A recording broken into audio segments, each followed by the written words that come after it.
Okay, so what is your name? Dr. Holly Stretz. And what's your profession? I'm a chemical engineer and a professor. And how long have you been working at Tennessee Tech? About 20 years. And how many years of experience do you have in environmental studies?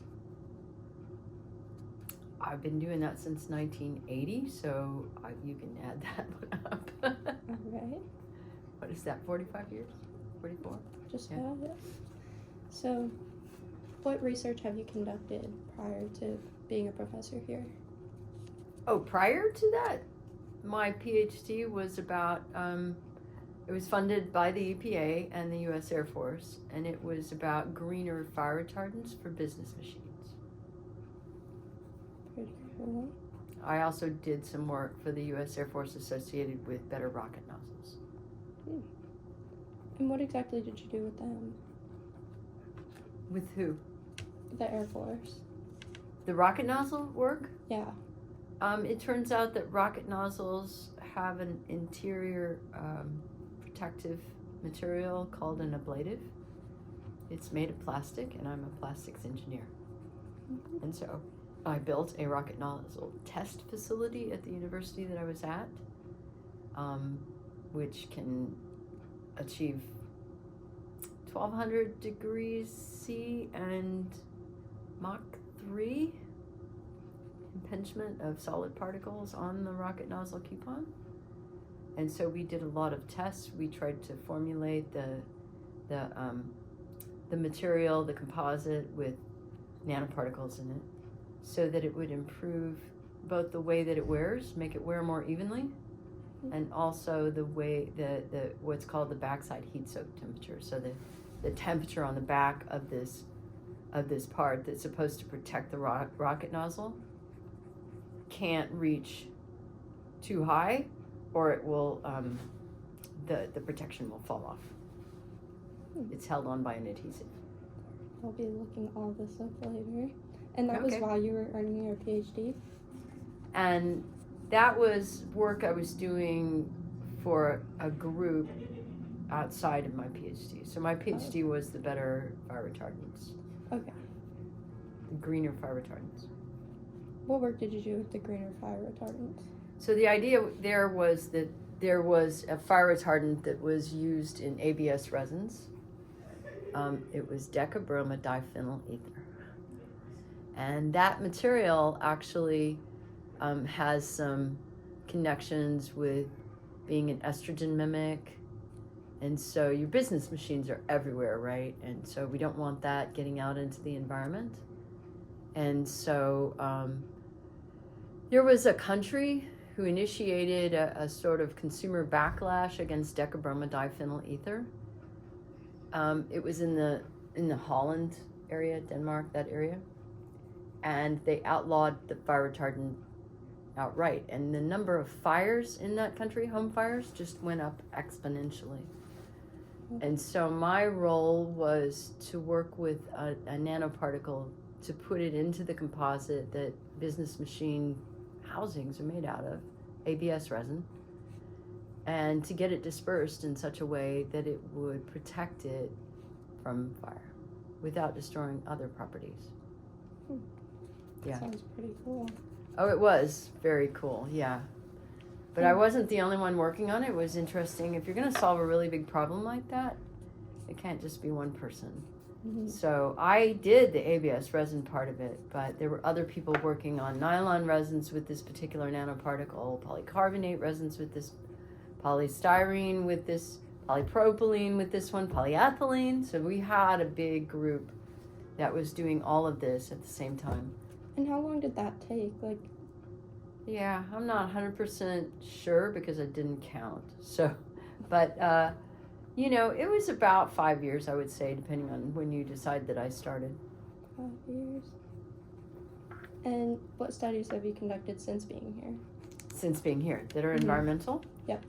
So my first work with a PhD student was about if gold nanoparticles, the research question I presented to her was if gold nanoparticles were leaked into the environment, would they'd be in surface water, would they sit on the bottom Would they be suspended in the middle of the water column, or would they be on the top of the water column? And that took 4 years to answer that question. 4 years. And the answer is they'll be in the middle, which is bad news, actually. Because then it moves. When the water moves, then your nanoparticle contaminant moves with it. But it's not, data's not bad or good for us, it's just data. We just find the answer. So are you more on the researching side of things or producing solutions, would you say? I don't know what that Like, means. Applying what you know, or just like researching it and passing on your knowledge? I'm on both sides, so I really do want that knowledge to be contributed, and so we do publish in big in the tougher journals. We call them archival. But any chance I can get to get an impact out in the community, we do those kinds of things too. And what would you say the biggest conflict in promoting environmental sciences is, like sustainability? If you're the kind of person who's trying to promote that from within industry, you never have good news. And that's the biggest difficulty, is you can't be an industrial hygienist, you can't be working for a company and tell them, oh, good news, we're going to save you some money. You never save money, you always cost. So cost is a big part of that. Cost efficiency. Huge. That's what I've been reading a lot about. Yeah. And a lot of times the consumers, you'll turn out a company will turn out a product that is greener for whatever reason, greener salt, greener Windex or something like that, right? More environmental friendly. It really doesn't, you may have a little bit of sales for a while, but it really has to do with the consumer. The consuming population just wants, they don't want to pay more money for green. Mm-hmm. If it's equal, they're fine, they'll do that, they'll make those choices. Have you thought of any solutions to that problem? No, well, part of it is that we have to make it more environmental friendly but the same price.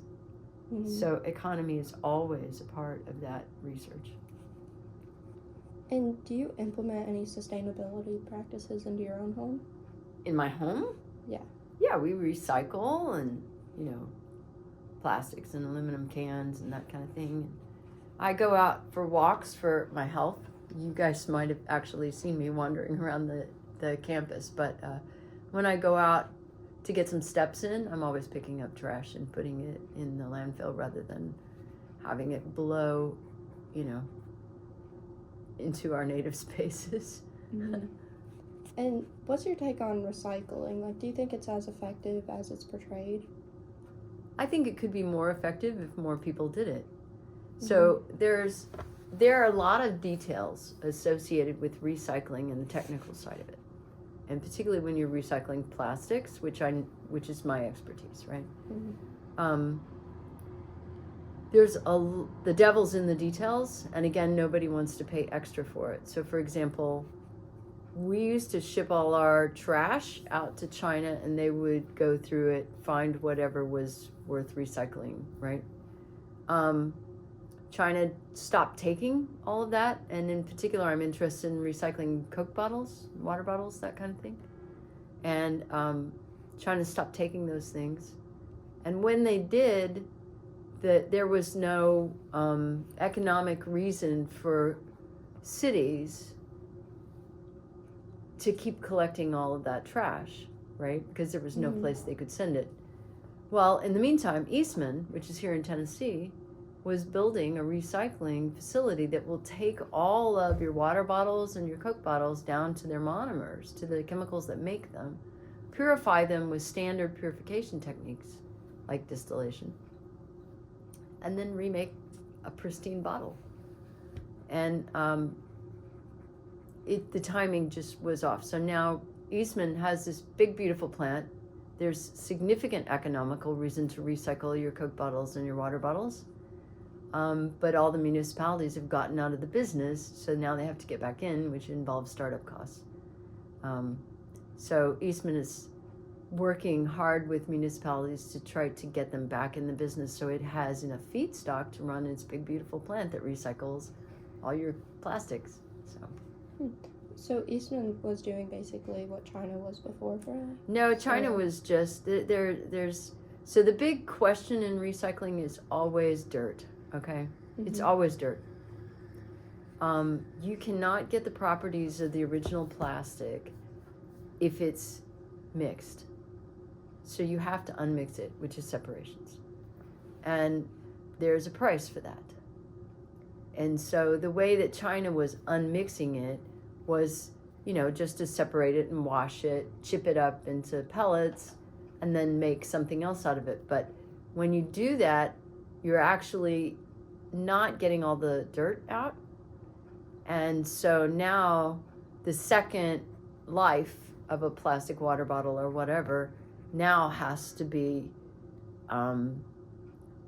something lower grade. So, for example, plastic pots to put plants in, right? And it just gets lower and lower as you recycle it more and more. But if you take it down to its monomer, we have, as chemical engineers, we have standard ways of getting the dirt out, right? Of getting the contaminants out. And that involves usually distillation. And so it's standard practice to do that. So now we're getting it back to pristine, exactly like the first monomer that made that water bottle. So you don't have any contamination at all. Your new water bottle is just as good as the old water bottle. So no, China and Eastman are not doing the same thing. Okay. Yeah. Why can't what they're doing in China, why can't we do that here? Our labor prices are too high for that. So it's all about money. Okay. Yeah. And are there any ways that you would suggest for like people in their everyday life to start using sustainable practices besides just recycling? Well, I would say just make sure it's all about water and energy and food, okay? And so those three things are coupled. And so you really need to worry for your whole community about sustainable water, sustainable energy, and sustainable food and how they interact with each other.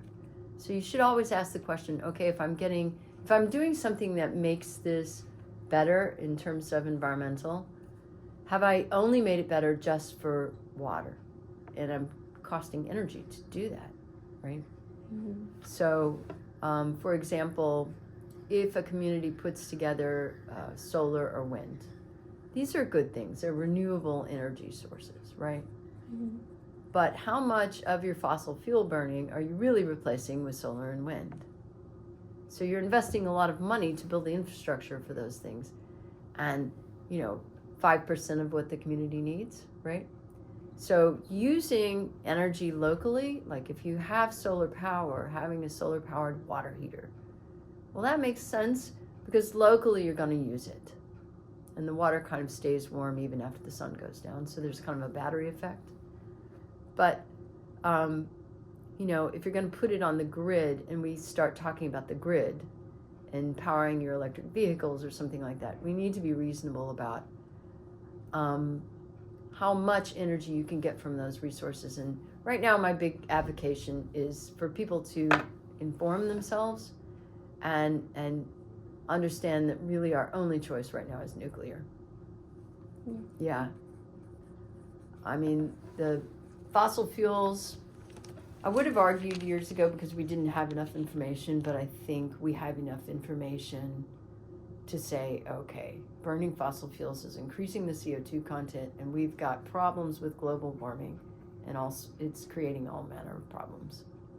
And so if we just accept that and say that our CO2 footprint is a bad thing, then we need to go to fuel sources that reduce the CO2 footprint, and nuclear does that.